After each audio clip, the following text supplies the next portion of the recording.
watch virtually.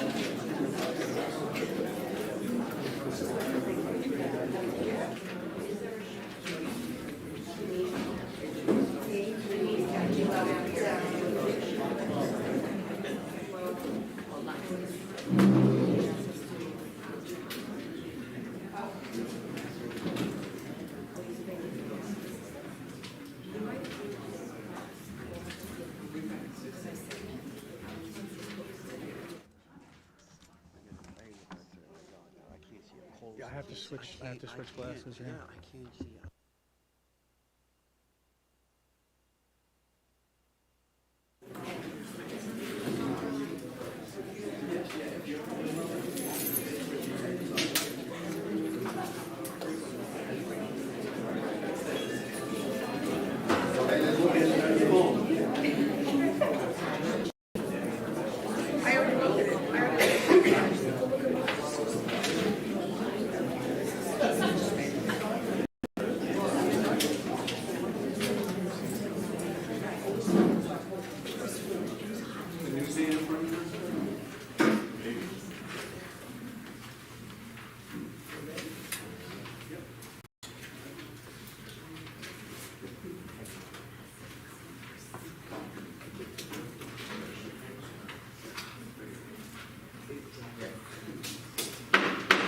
Motion to go into open session. Move it. Moved by Mr. Langone, seconded by Mr. DeGiuseppe. Please stand for the pledge. I pledge allegiance to the flag of the United States of America and to the republic for which it stands, one nation, under God, indivisible, with liberty and justice for all. I would just ask that everyone please remain standing for a moment of silence. Last week, we tragically lost one of our students, Jasper Coeza. He was an inspirational young man. Everyone who came in contact with him was better off as a result of meeting him. He had an infectious smile. He worked extremely hard and overcame many challenges. So please join us in a moment of silence. Thank you.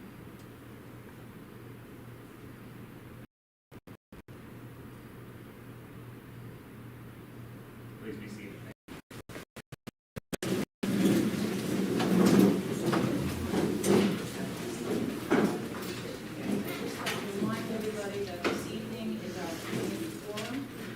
Anybody who wishes to speak to the board must sign the podium, must sign the sign-in sheet over there.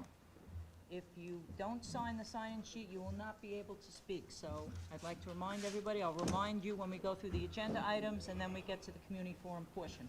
So if you haven't yet at this point, please go over and sign the sign-in sheet. Thank you.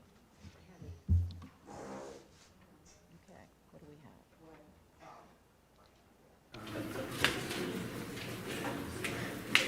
And yours?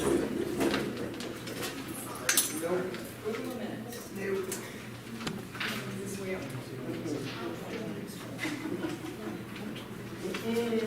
I'd like to move the minutes from September 20th. Second. Langone. Second by any question? Seeing none, all those in favor? Aye. Opposed? Abstained? Motion carries 7-0. I do. Good evening. Thank you for being here. You know, I have some nice news to report. We've had a series of successful open houses at every building except the high schools will be held tomorrow night. A lot of smiling faces, in the building. Quite a contrast to the past 2 years. So we're really happy about that.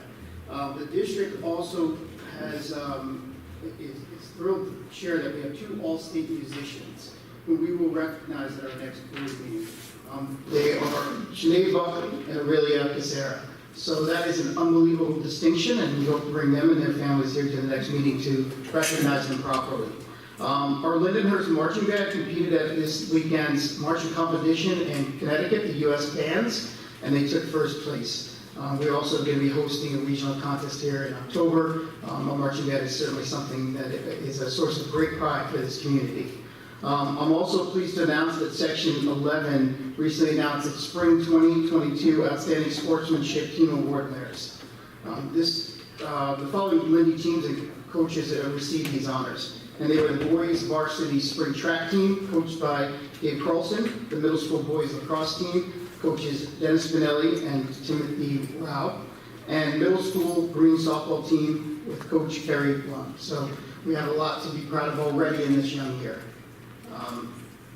Moving forward, I know that there's been a lot of consternation and discussion relative to transportation, and the board is taking these concerns very seriously. So I'd like to read the following to try to address some of the review of the components of transportation that have caused difficulty for families, its impact throughout the district. And tonight, the district will continue that discussion. But first, I have to share a little bit of historical context, since there's been a lot of misinformation. In the spring of 2021, the district and our bus partner, Suffolk Transport, performed a routine audit of using Suffolk's transportation software program called EduLog. It's important that audits such as these are conducted to account for new development and other factors which impact the number of students utilizing transportation services. The results of this audit in 2021 revealed that approximately 100 students were found to be ineligible for bus according to our policy and to New York State regulations. At that time, the district began to inform families of their ineligibility. It's a process that continued through the summer of 2021 via merge letters. However, considering the impact on the families, before going forward, the district opted to investigate these findings further and engaged an independent auditor. This auditor conducted a study using a different software called TransFinder. His findings affirmed those of the initial audit. At that point, to provide advance notice to our community, the families with students who were ineligible were informed in February of 2022. They were told of the auditing results via written letters, and these were sent to these families that were affected. So the issue comes down to, where are we now? Though we cannot change the mileage without a voter referendum, the board's policy committee and the board have worked diligently to try to find flexibility. And they've met as promised and began discussing the path forward and proposed changes to start points and end points used in calculating mileage, a change that largely impacts the eligibility for riders. Most notably, changes include moving the endpoints at the middle school and high school to one single endpoint at the main entrance door. If approved, this change will return bus eligibility to a large percentage of students who were determined to be ineligible last summer. We also know these changes would not negatively impact anyone. All details regarding the potential change are yet to be finalized, depending on board policy and operationalizing the plan. To move forward, the Board of Education will still require 2 readings of its policy. One of them will be held tonight, and the other on October 12th. And the district would need to identify potential costs associated with the increased busing. Our provider, Suffolk Transport, needs time to solidify routing and to identify those who will be affected, and then to notify those families, and if need be, hire bus drivers during a time of bus driver shortages. We would also need to notify families of the schedule changes if we go through route optimization for those who are riders currently. The first reading of the updated policy tonight serves as a starting point in the conversation on the transportation policy and how we can work collaboratively to provide the most beneficial outcome to the families of our district. Should the changes to the policy move forward as is, a second reading of the policy will be conducted at our next meeting before being voted on by the Board of Education. Our expectation is that should this policy move forward, impacted families would be notified of their eligibility no later than October 13th via email, our parent portal, and mailed letters home. As these conversations continue, we will be communicating changes with families as the situation evolves. Thank you. President Hoffman. Agenda questions. Do any of my colleagues have any questions on agenda items? Mrs. Cunningham. No.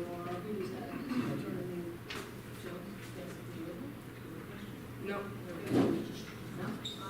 I'm going to have to use my. Okay. 9.5.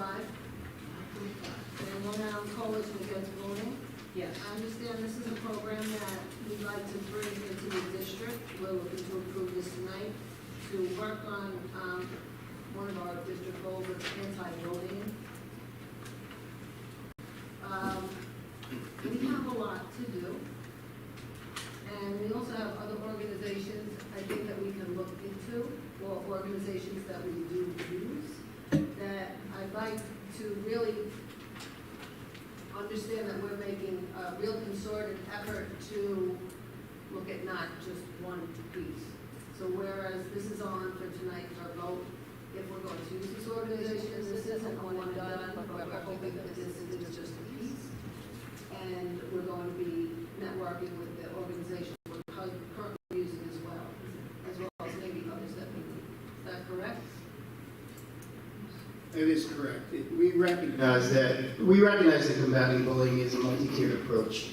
So a set of lessons that focus on empathy, anti-bullying, understanding the impact of our words and behaviors, and social media is a piece of a larger strategy and a broader strategy. As we discussed, there's certainly no end to what we can do. We know that we're evolving a plan. We also are forming a community coalition, as I've talked about. We're bringing to the table a lot of our resource providers in this community starting next week, and with time, we will conduct a needs assessment, the needs that we have in the district, the resources that we have available, and how to articulate them to the community so that we can build a web of support that extends beyond the schools and into the community. This is a piece of that puzzle, a small one, and we have a lot of work to do, but we know that this will be beneficial. Thank you. I'm also looking into if we are bringing in, or we have other organizations that we're using, that possibly we can have presentations from them for us and for the public to understand the other pieces of the puzzle that we're going to put into place moving forward. Thank you. Absolutely. Thank you. Anybody else, any of my colleagues have any questions on agenda items? Okay, did anybody sign the sign-in sheet? There wasn't one there for it. Was there not a sign-in sheet? Not for agenda items. Only for community forum. Not for It agenda? wasn't an agenda item, so Okay, okay. yeah, let me show it to you, just so I don't.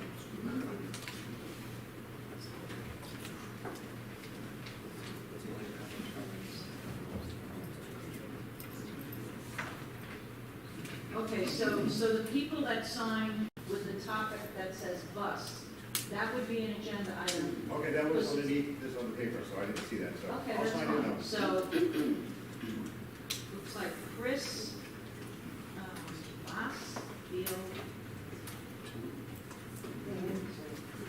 Chris B, is there a Chris? I just skip over. Chris B? No.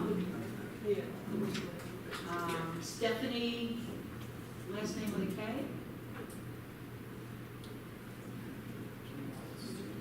Now, these people are, I'm sorry. Kim Wallace? Yeah. Would you like to come up and speak? Absolutely.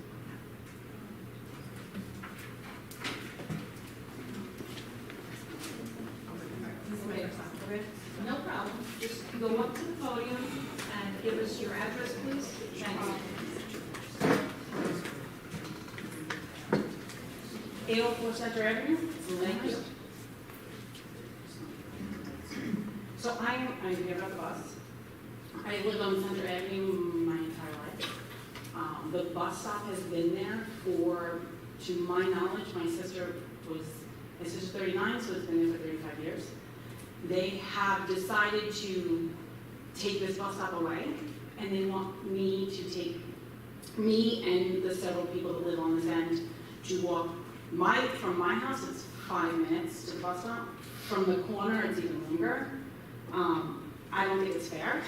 It's dangerous because if you've ever been, anyone ever been on Center Avenue, it's half a mile long. People fly down that road. There's no stop signs. I'm sorry, I have a couple other points that I think we can address about this.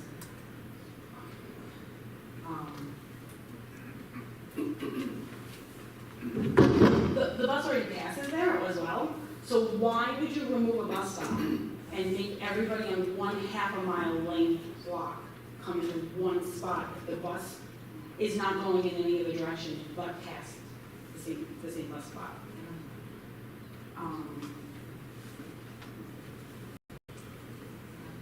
And I also have questioned people. I went on a Facebook group. I asked people what is your bus stop? Like, how far away is it? Not a single person said their house was more than 5 houses away. Mine is over 12. So I really think they need to reconsider, especially if they just cut bus fares. Like, if all these people are less less people on buses, why are you cutting in multiple bus stops now? So could you tell me when the bus stop was removed? This year. This year. Yeah. Mrs. Wallace, this is an issue about a move bus stop, not of ineligibility, correct? Yes, So I'm going to ask, and I don't know if you've called the transportation office. I did, she's not very nice. Okay. And if you'd like, we leave your number, we can certainly get in contact. Absolutely, because I think it's completely unfair. I think, like, if I'm walking 5 minutes, the kid who's several houses down is walking even longer. I mean, I don't think it's right.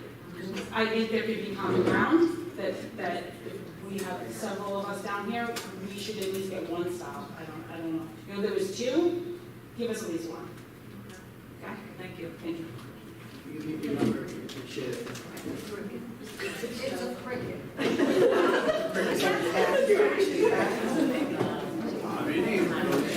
mascot. The mascot. The mascot. He's on patrol.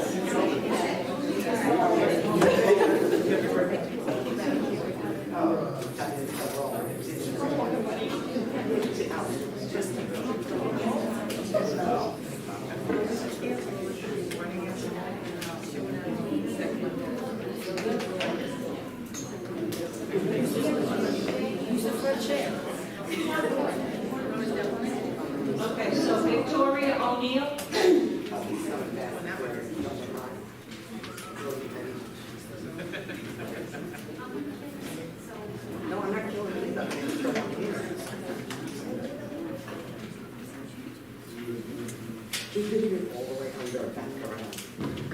Good evening. Sorry, my full address or just my street? Just 137th Street between Buffalo and Catskill. thank you. As of right now, there's about 14 children on our street that between now and the next 2 years will be attending the high school. To my knowledge, there used to be a stop, I think on Catskill and, there was a stop on Catskill and 36th Street. We're not eligible. Nobody on my block is eligible for busing. When I map it out, now I don't know how they map it according to the district standards, but I think I read online that the guidelines is you have to be 1.5 miles away. We're 1.6, and nobody in our neighborhood is eligible for busing. But I see every morning, I see children on 36th Street waiting for the high school bus to pick them up.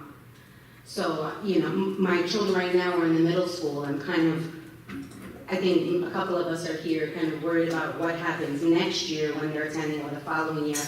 And we have many people in our neighborhood that are, that have full-time, that, aren't stay-home parents or full-time.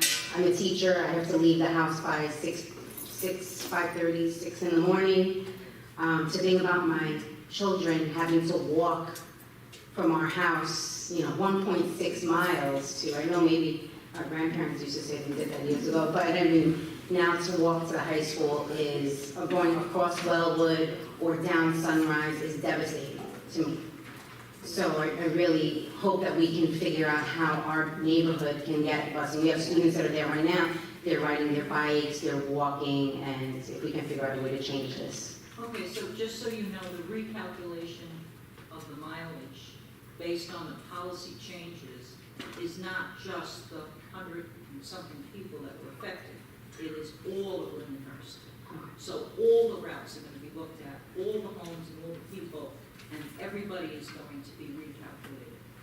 Okay? So, How much I want to add to, which will be new, if adopted with this policy, what the board and I will be putting in place is a regulation that allows families to appeal.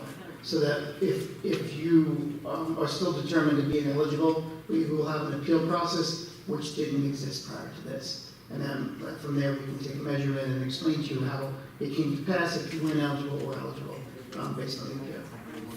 How soon in advance, just planning ahead, how soon in advance are you able to find out? Now, like I said, my children currently are not at the high school level.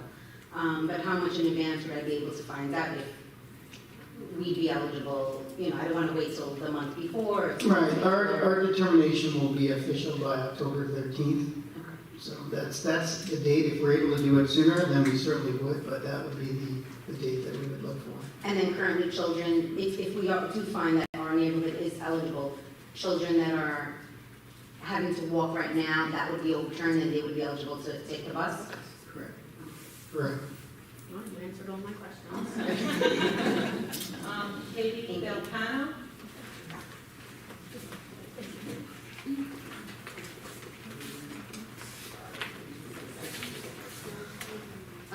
Katie Lopez, 209 33rd Street. I had actually wanted to ask my questions after you guys had spoken about the changes in the policy, because I wanted to hear what you said first. So I don't want anything that I question to be perceived as an attack or anything, because I really wanted to hear what you had to say first. My questions regarding transportation are, in the policy change, there's something, a wording of, sorry, I can't find my notes. Publicly accessible. So what does publicly accessible mean?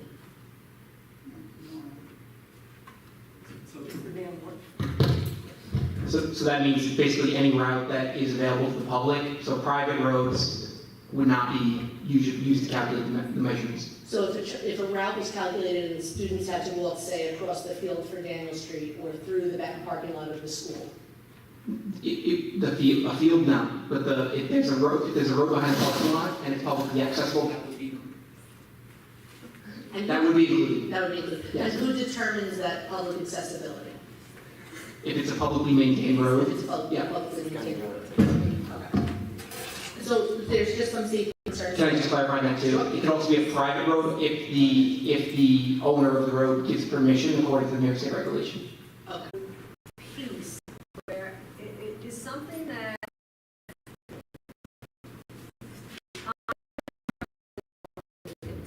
because from what I understand, it's a very old system that's been in place for a long time.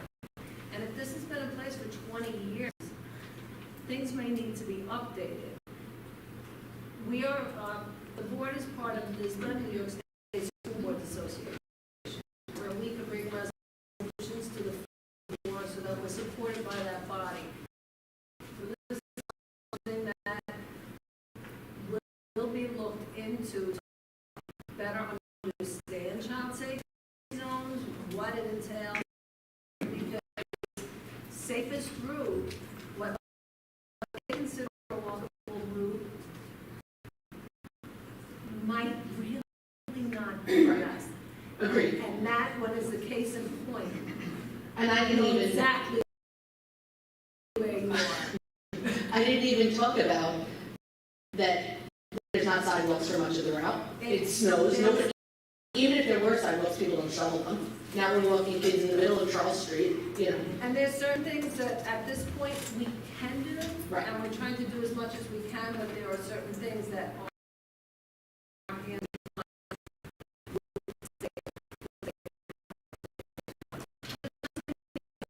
to better understand. So, understood, absolutely. Mr. Gelb, do you want to explain the criteria that the state uses in calculating the mileage?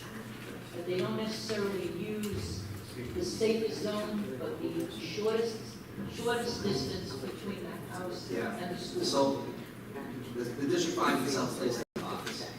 As it was mentioned earlier, the voters approve what the mileage limitations are, and that determines whether a student gets a bus or not. Not based upon safety, the board agrees with really all of your concerns, and I think that's why they work so diligently to try and get this policy revised. It's simple geometry in terms of publicly available routes. If there's a publicly available route, and you use the shortest publicly available route to get to the school and you're inside the limitation, you don't get it. And they hear you and they understand that. And it's not about safety, it's just about sheer numbers and geometry.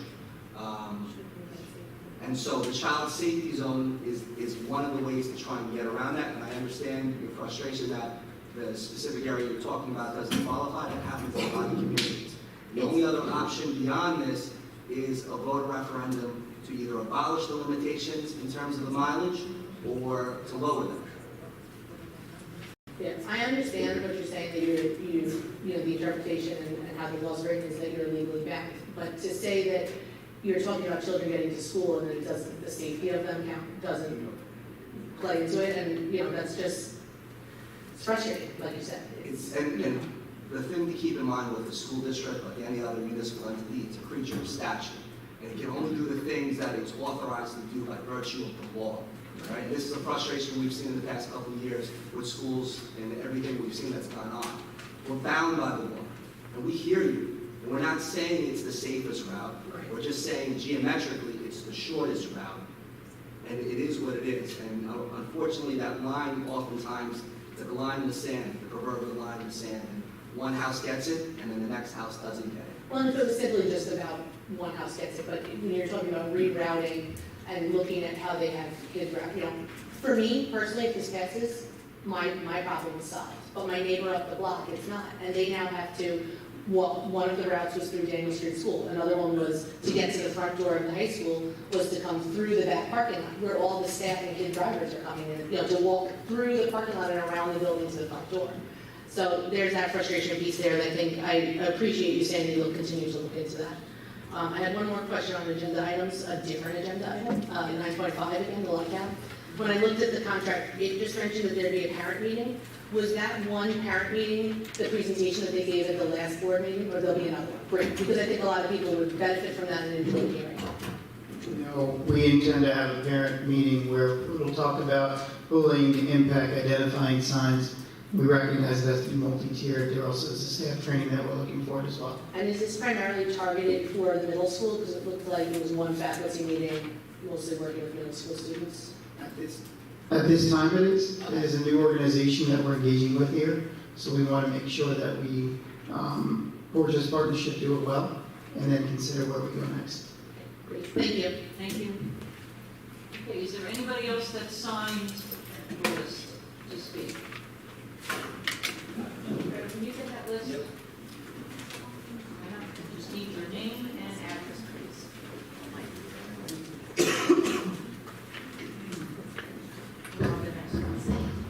Hello, yes. My name is Robert Harris. I'm 323 South 12th Street, Lindenhurst, New York. Thank you. I just want to know, where are the studies? Could we see the audits? If there was 2 audits done, can we see copies of these? You're free to request the reports. If you'd like to go through the Freedom of Information Act, and you certainly can request those. I can tell you that most of them have confidential, personally identifiable information with students' names, and a lot of it would be redacted, but you're certainly able to do that. Okay, and you said like the shortest route. How are they actually measuring? Because when I went on the website, it shows houses on 15th Street that's 5 blocks away from me still not getting buses. If I'm 400 feet away, how are they not getting buses still? Like, how is the measurement? Is the website going to be updated when this is all done? So what's going to happen is part of what the board has done is what's in the board's discretion is the ability to do the calculation. So the mileage limits are by voter referendum.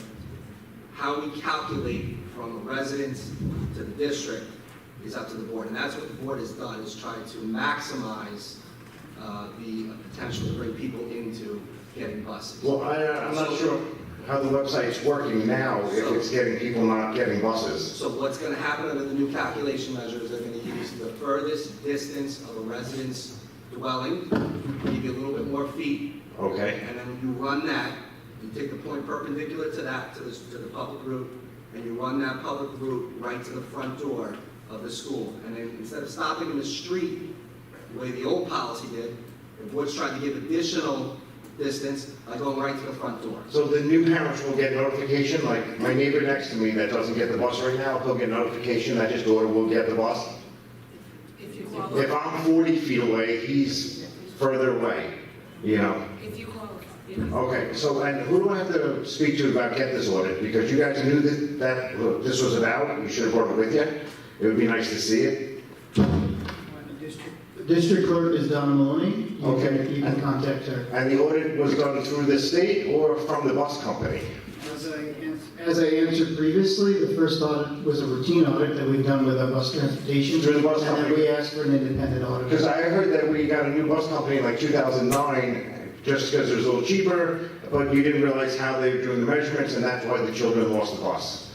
I can't speak to that. Okay, because I just want to know when the bus company decided to change the measurements, that's all. So, okay. Okay, thank you. Okay, does anybody have any other questions regarding agenda items? You want to get up? Thank you.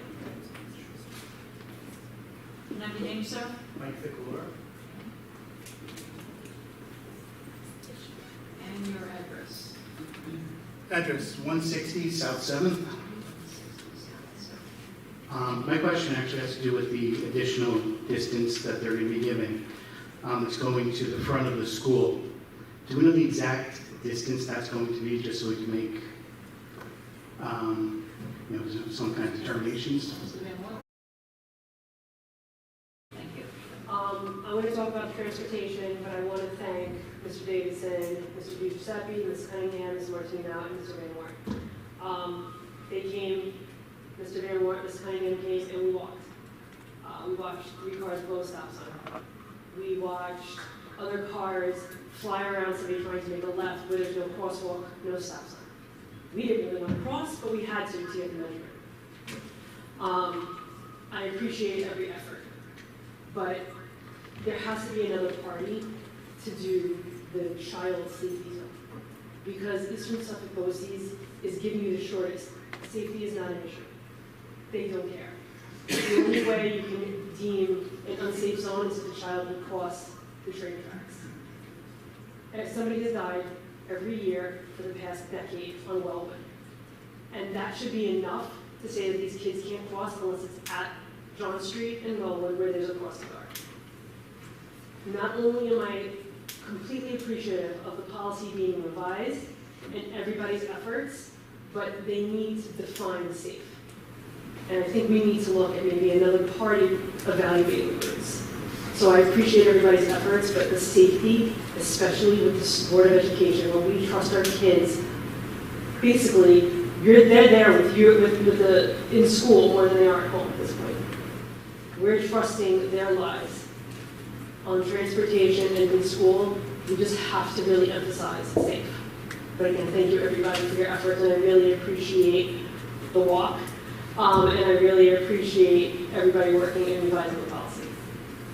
Thank you. Ms. Bosch, if I could, so I'm not a walker. I don't have a walker's body. I ride my bike. Okay, I would not cross at Charles Street. And I hear you. So, I don't know if you heard, Mrs. Cunningham made a comment before.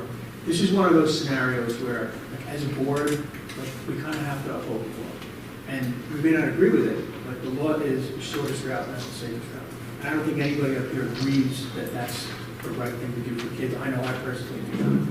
What we can do, and what we are doing, is we're a member of NISBA, which is the New York State School Board Association. It's essentially a lobbying arm that basically we all get together in different districts, and we ask for policy that then those lobbyists go and they address the Senate and the Assembly.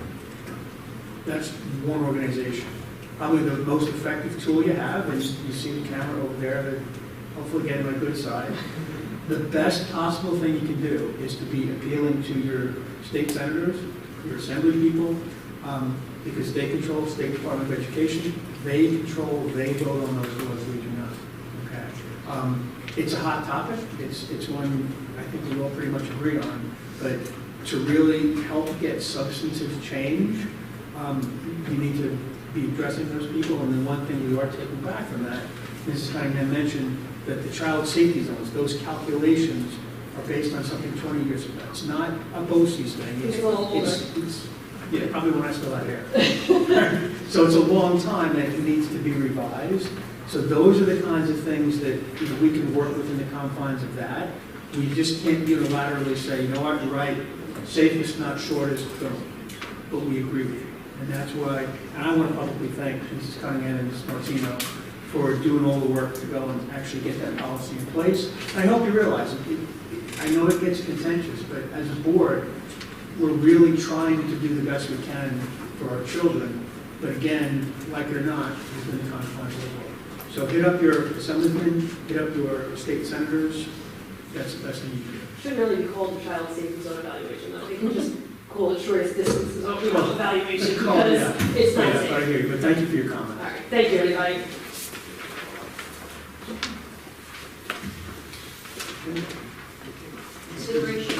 consent agenda. I'd like to move the consent agenda as presented. Moved by Mr. Langone. Second. Seconded by Ms. Martinelli. On the question, seeing none, all those in favor? Aye. Opposed? Opposed, abstained, motion carries 7-0-0. Mr. Davidson?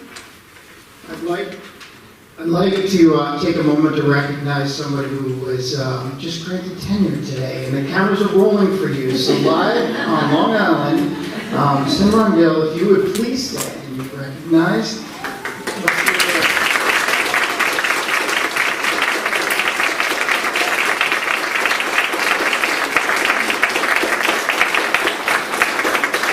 Simran is a math teacher at our middle school. She's surrounded by colleagues and leader of the department as well as some family. And I want to tell you, the granting of tenure here, I've already come to know in my short time, is not an easy task. It really is through rigorous evaluation, and it really represents that somebody who's worked hard and committed to be reflective and open and committed to growth as well. So I'm glad to be working with you. So my congratulations to you. Community forum.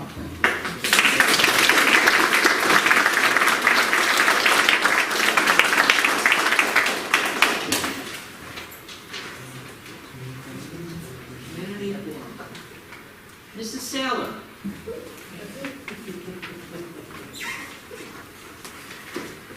Can I have your address, please?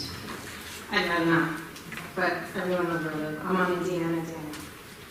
Okay.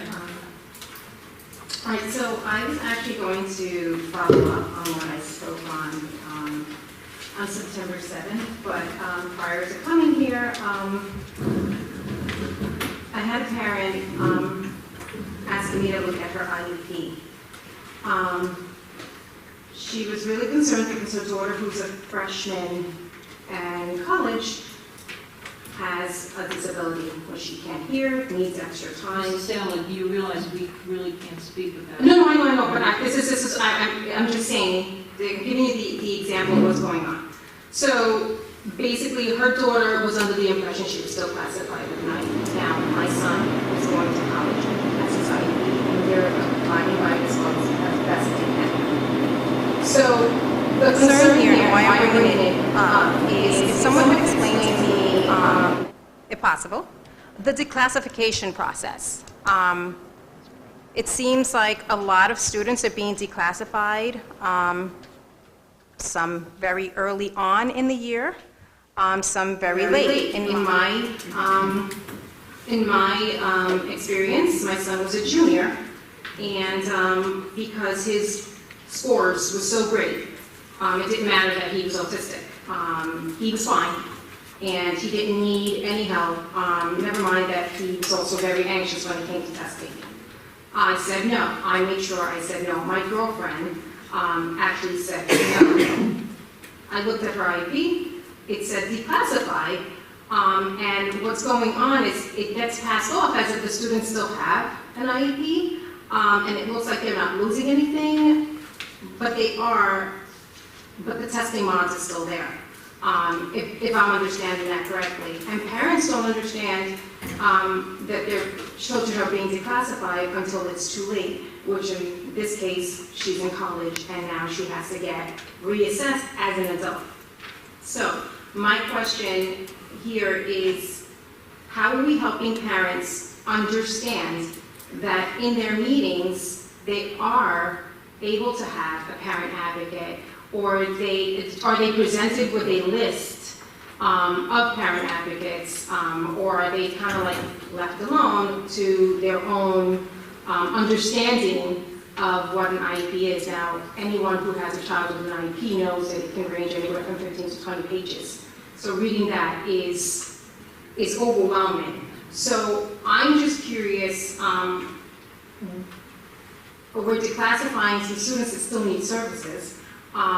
What's the explanation for that? I don't know that we're declassifying students who need services. I can't speak to that. I would like to believe that when we go through the CSE process, it is something that we're working to with parents, and decisions are made as part of the committee. And parents are a part of that committee. So I think I'd be hesitant to say that we're declassifying students who continue to need services, because the purpose of declassification would say that the student is ready to generalize and transition. So that, I'm just a little cautious about the language. Right. I'll ask if Ms. Perry would just talk a little bit about process, but I do want to address that. Sure, so declassification happens only through the CSE meeting, so the parents aren't, so the parents are part of those meetings, and there's various ways that students can be declassified. Sometimes students are so ready to be declassified that they're declassified as of the meeting and the services discontinue as of that meeting. Other times, students are declassified with support services, so the committee with the parents' input may decide that student A is declassified and no longer needs certain services, but they still need extended time on test, so they may still get their testing accommodation. So the manner in which a student is declassified is always through a CSE. Whether those services extend beyond that CSE are always decided at the table, and those are communicated with the parents, and it's a collaborative decision. Right, so, I was just gonna say that. So the problem here is, are the parents being told, your child's being declassified, but we are keeping the modifications? Because in the situation with my girlfriend, she actually said, no, I do not want her declassified, because I explained to her, some colleges do continue, but you have to have the IEP. Now, in my situation, I made sure they wanted to declassify my son, and I said, absolutely not, because I need this for him later. You know, if it helps him. If he's in college and after the first year he's like, Mom, I don't need this, then he advocates for himself. But I just wanted that transition, and in this situation, her daughter doesn't have, she can barely hear, you know, so she's deaf in one ear and needs extra help. She doesn't have that now. So I'm just curious, especially for our kids who are transitioning, whether they have anxiety or a developmental disability, should we be declassifying them no matter what? Like, should we keep that as far as an IEP? I don't know how that really works, to be truthful, but I just feel like, had I declassified my son, and he went, and he had all this anxiety, and he couldn't function in college, so I just did him a disservice, and I just feel like, when they were pushing it, in my experience, I was being pushed for declassification, and I actually had to firmly say no. You know, so I'm just, and I know what the process is. What happens to parents that don't? Are they being, anyone who has an IEP, are we telling them, hey, here's a list of parent advocates if you feel you need help understanding anything? So that's basically the question. So there's a couple questions in there. The college piece is much different than the school age or the high school piece. So we actually work with SEPTA very closely, and we have done presentations at SEPTA about that transition piece and how the IEP differs in college. College more looks at the last psychological evaluation, and students are more geared to advocate for themselves at the college level. So various colleges have different advisors and admission processes where students can go to those areas, and they can explain that they have had accommodations in the past. They can obtain an old copy of their IEP, an old copy of the psychological evaluation. I mean, in some cases, it's even a 504 plan. And then those colleges will implement those changes. But the difference between the high school part and the college part is that it's really the responsibility is placed on the students. They have to be their self-advocates in that regard in order to seek those accommodations. Right, but if the parents don't even understand. Sure, so that's why we do those things with SEPTA, and we try to present on it, and we try to get that information out as much as possible. We do have exit summary meetings with all of our exiting seniors, and we try to explain those things there as well. It is a huge transition, and it is a big adjustment, so we do the best we can to communicate that. I'd be misleading if I said those SEPTA presentations are well attended, but we're doing what we can to try to get that information out there. I just want to make sure that another parent doesn't fall into this situation with their children, because in this case, you know, she's going now as an adult to get her, you know, reevaluated and get this, and we all know that. I mean, let's be honest, my son, since he's 3, I know that if I lost something, I was going to have to work very hard to get it back for him. And, you know, once they're in, I mean, yes, we have an exit form for my son, but he can take that to his advisor, he can take that to his professor and say, hey, I'd like to utilize my extra That's because I knew that. Right. You Well, know. I mean, in terms of your friend, I can't speak specifically to that, but I would encourage you to ask her to reach out to me. Sure. Perhaps it's not too late. Perhaps there is some guidance or some information that I can give her that may help her and her child in college now. So Thank you so it's much. hard to discuss it in this format. No, right. That they're being declassified, they're keeping modifications. I think that's where the disconnect is. That's what it was, When right? somebody is declassified, but the modifications are still being kept in place, that's the confusing part. I think that needs to be very clear to a parent. So now, the reason I am actually here to speak, thank you very much for that.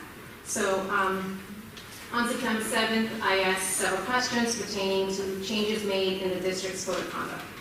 I was told I would receive it and my answers via email, but I have not. I will address my questions again, but before I do, I once again am advocating on behalf of the student that is being targeted by my child's aggressor. Social media is the weapon being used. The aggressor has now taken to sharing not only his target's phone number, but his mom's phone number. The aggressor has shared both phone numbers on his social media gaming site to complete strangers. These gamers have called the mom and the child at all hours of the day, and the calls are coming from anywhere from Staten Island to North Carolina. The aggressor himself is also texting inappropriate content about the mom to the target, which we all know can be very upsetting. I know that you don't like the word target, but that's what they are. I don't like the word victim. That's not what they are. Our targets are non-confrontational and non-aggressive. The aggressor is vulgar, intimidating, and their power grows from the lack of consequences to their actions. Now, I will address my questions. What are we doing as a district about the social media harassment that is originating within our schools? Anyone? Social media Mrs. Taylor, you and I have had conversations as well. I'm not saying that LICAP is a panacea for anything that we're working on. We've taken into consideration the parent plan that was presented to us. We're looking at our DASA protocols and reporting mechanisms. We're looking at ways to intervene for those who, and the term is target, as for DASA, that's what it's called. Look how we intervene in order to better support the target and advocate for it. But we also have to look at the aggressor, because that's the other terminology. And how do we change behavior and intervene to make sure that that student doesn't continue in that path. I can't speak to the situation. It would be irresponsible for me to talk about that. I can tell you that this is not something that is taken lightly, and reports are, when they're generated, or seriously investigated. I know that that was not your experience. We've talked about that as well. And we are committed to addressing this in certainly multiple ways. All right. So I'm just going to go down the list of my questions. So how are we letting students know in situations with social media that there will be consequences?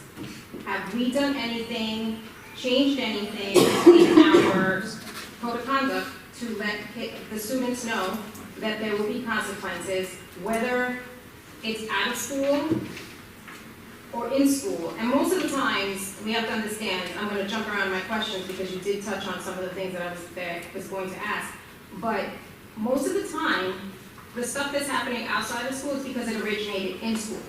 So we can't say, oh, well, it happened out there, which I've heard many times. It happened outside of school. No, but it started in school. So how are we letting, or how are we changing things within the district to let these kids know anything you do online to a fellow student will be handled and there will be consequences? That message has been loud and clear throughout our schools. It predates me. I know that that's something that we're very conscious of. The excuse that it happened outside of school is not something that we tolerate. DASA doesn't allow for that. The material nexus is the fact that these students have to attend school the next day together, and it has an impact on those who are suffering from an imbalance of power. So we certainly don't take that lightly. Some of the lessons with LICAP, we'll talk about that DASA. We'll certainly introduce that to parents as well. That's one piece of it. There certainly are assemblies, but we know that assemblies are catalysts. They're not the end-all and cure-all. but they are going on throughout the district and have been organized, and they are a focus of conversation and communication. We're looking at technology standards which require our implementation of K-12 messaging relative to the impact of social media and understanding that as well. I think there's a lot that's going on. There's a lot that all districts have to do because we're just learning the impact that social media has, not only in the sense of bullying, but on self-image and how that affects particularly females and on and on. So it also leads to a lack of empathy as well. So there's a lot of messaging that's going on. That doesn't mean that students aren't going to still make mistakes and still do those things, and we recognize that. You know, part of what I talked about before, and I don't want to beat a dead horse, but it's a reality. We've talked about this as well. There is a disconnect between what the school can do and what goes on outside, and there are sometimes that law enforcement has to be involved, and there is a disconnect between the two. And that's what we're working to do, is partner with Community Coalition and to work with organizations that can help us to bridge that gap as well. It is a very different life now. It is 24/7 that these children do live, and it's very difficult, I understand. So when I spoke on the 7th, I spoke about, in regards to Lindenhurst Academy and homeschooling options that were suggested to a mom. How would the district better help parents from placing their children in the wrong setting instead of handling the problem behavior? I'm not sure I understand that question. So when I spoke on the 7th, I spoke to a situation where a mom's son was being bullied, and it got to the point where he couldn't function. He literally could not get out of the door to go to school. She spoke to the school. They sent him to the academy in hopes that it would help him. It did not. September rolls around, and he still can't. He's so anxiety ridden, he can't go to school. So they tried to send him the first week, didn't work. So the next option they gave her was to homeschool him. My point is that had we handled the behavior of his situation way back, instead of sending him to the academy, this child wouldn't be at home. You know, so how are we educating and helping parents who have children who are going through these things, you know, and kind of jump ahead of the situation before it gets to a point where the kid is paralyzed in his anxiety or his fear of going to school because he's going to be facing a situation?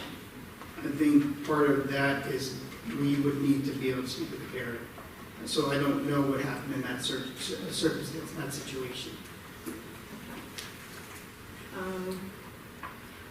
As far as DASA, I appreciate the presentation. Is that something that parents all over our district are going to be able to see and easily find? I know there was a situation. I know there was a situation with the page this week because someone was trying to file and they couldn't get through. So parents really need to know that what they can and can't do. As we said, we're going to have parent communication. We have a parent meeting that's something like that. That would be a part of it. But the presentation was posted on the website. It's readily available for all. As is the tab, and we did have a reporting mechanism with the form, but we, as you know, we immediately remedied that. Right. And we appreciate that. Okay, hold on. So some of it is, you've already mentioned some things. And you did mention the parent plan, so I'm going to throw this in, I was just going to read it. What intervention and proactive measures are being taken to make this year better for our students? In June, it was stated that 80% of the parent plan I presented to the board was questions that weren't even thought of. How much of the parent plan is being implemented into our schools? What parts of it, and what parts of it to help this ongoing situation within our schools? We talk about percentages. What I can tell you, and what I appreciated about the parent plan, is not unlike what we believe. And I said this earlier. The intervention for bullying and aggressive behaviors, and even self-injurious behaviors and mental health, is a multi-tiered, multi-pronged approach. It's not something that you get through an assembly, correct? You start at an early age. We have to work on self-advocacy. We have to work on a sense of empathy. We have to work on building structures in place through education. And that's work that we're engaging in right now. The other part of it, though, and I thought was very important, is it talks about that when consequences don't work, we have to look at other ways to intervene in order to support people to make different behaviors. So what degree of it, I really can't speak to that. I can tell you that it's certainly not something that, it is, large parts of the plan does reflect our philosophy, and that those are things that we outlined in the gospel presentation, some of the plans that we have moving forward. And I think that they align with some of the suggestions that were made in the parents' plan. Okay, so my final. I mentioned on September 7th, are we expected to turn a blind eye to how the student terrorized my daughter and wipe the slate clean? Well, now we can't because clearly they haven't stopped. What does the district do now? In my case, I was told that it was very hard to get a hold of the parents. Is that still the case? If so, clearly there is some kind of negligence. At what point do we act as mandated reporters, possibly call CPS? To this parent's case, she was told that it's very hard to get in contact with the parents, that a letter was being sent home. So we now are handling this child's behavior with a letter? Not to my knowledge, and I can't talk about what was done on behalf to intervene another student, certainly not through a letter. Okay. Well, I'm just curious myself because what's to stop him to come back and roundabout back to my daughter? So that's one. And two is clearly he hasn't stopped and it's happening. So we're still not handling the behavior. And to me, as a mom who went through it for months, is very, very frustrating because I am up here trying to prevent this from happening to another child, and here it is happening worse, not only to the child, but to the mother. The disgusting things that are being said to her or about her to this child. It's so past the line you can't even see the dot. So that's why I'm standing here and I said I'm not going away until this is fixed. So now, what other organizations, you mentioned, what other organizations are you looking to, aside from like? So some of the organizations, we obviously have Lindy Cares, which is very active in this community, has been for a long time. That's one of the organizations we would look to work with, continue to work with. They've done wonderful work in this district for years. Town of Babylon offers a partnership. I actually attended a meeting this morning that was filled with stakeholders throughout the town of Babylon at large, and that included Project Outreach, it included New Horizons. There's a lot of resources available in this community. There's a wealth of resources, whether that's Rotarians and Kiwanis and so on and so forth. And I'm not just talking about anti-bullying. I think what we need to do is bring our community together, perform a needs assessment to see where we are and we need, and then be able to identify the resources that we already have available, and then to fill in the gaps. Okay, so we haven't agreed on LICAP just yet. Is that my understanding? We voted on it. Oh, you did? I'm sorry. Okay, no, because I'm hearing Lindy Cares, and I'm just curious. Lindy Cares has been in the district.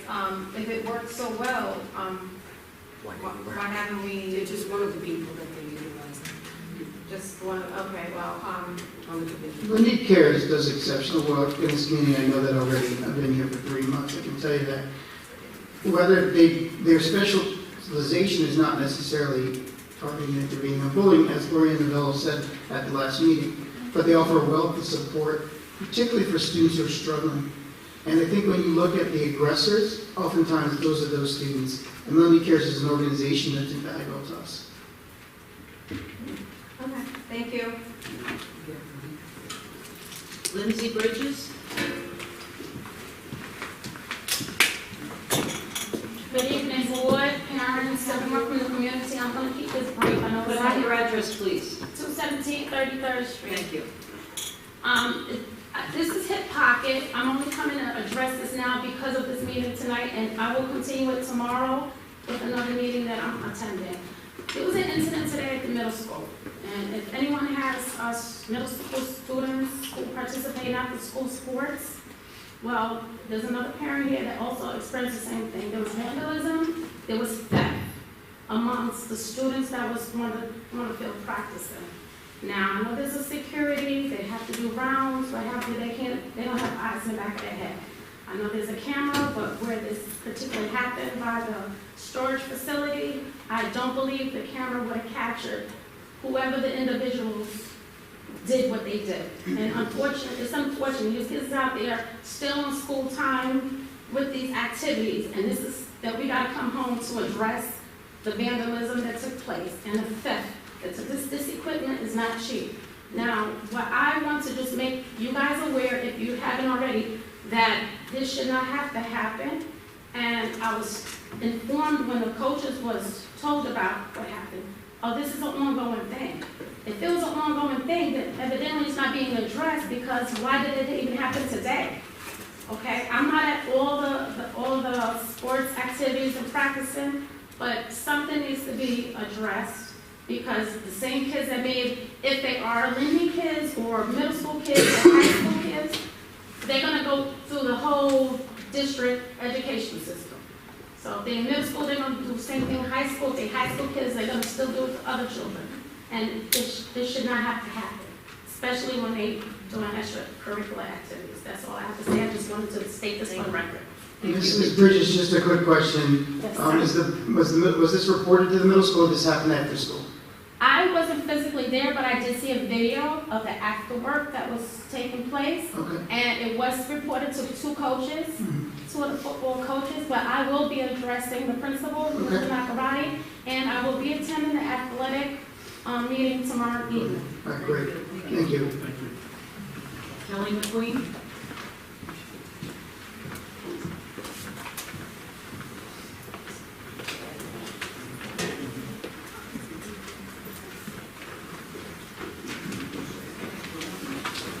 My name is Kelly McQueen. I'm at 305 37th Street. Thank you. You're welcome. I just had what Ms. Lindsay said, Bridges, about the vandalism. My son just told me that he came home and his water bottle was missing out of his bag, as well as a bunch of kids were sitting on the back of his backpack, which has his Chromebook in there. So I just wanted to know if there was a safe place that the kids could put their items when they're practicing for football. Where's the locker room, but I don't know. It's my first year with football, so I'm not sure. I would imagine so, but I can't answer that definitively. This is obviously something that just arose this afternoon and evening that we need to look into. And, we'll certainly be speaking with the municipal administration. Taking your name, and I know that they have to communicate with you as well. Okay, thank you. Thank you. Scott Bello?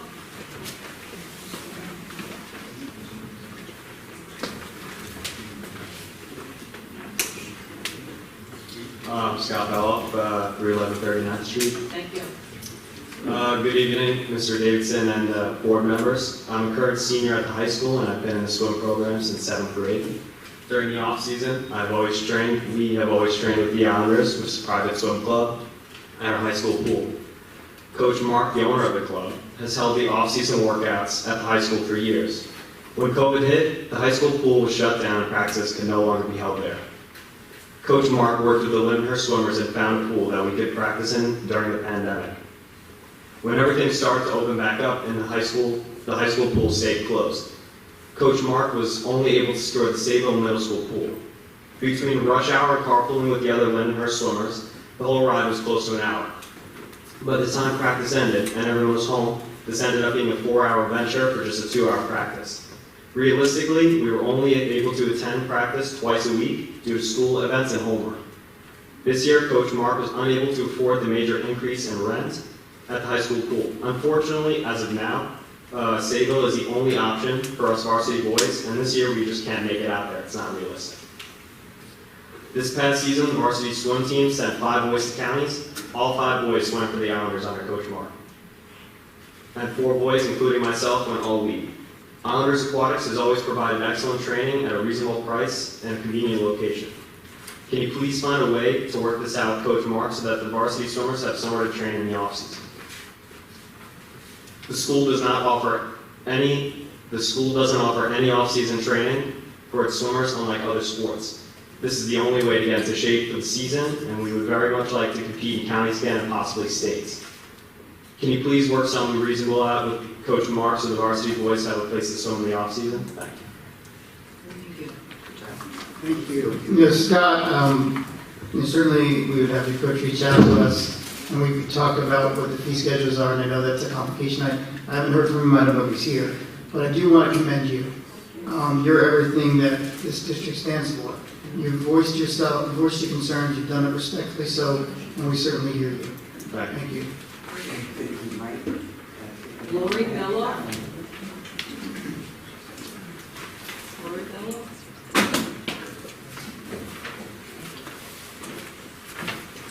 Good evening, Lori Bella, 311 39th Street. Thank you.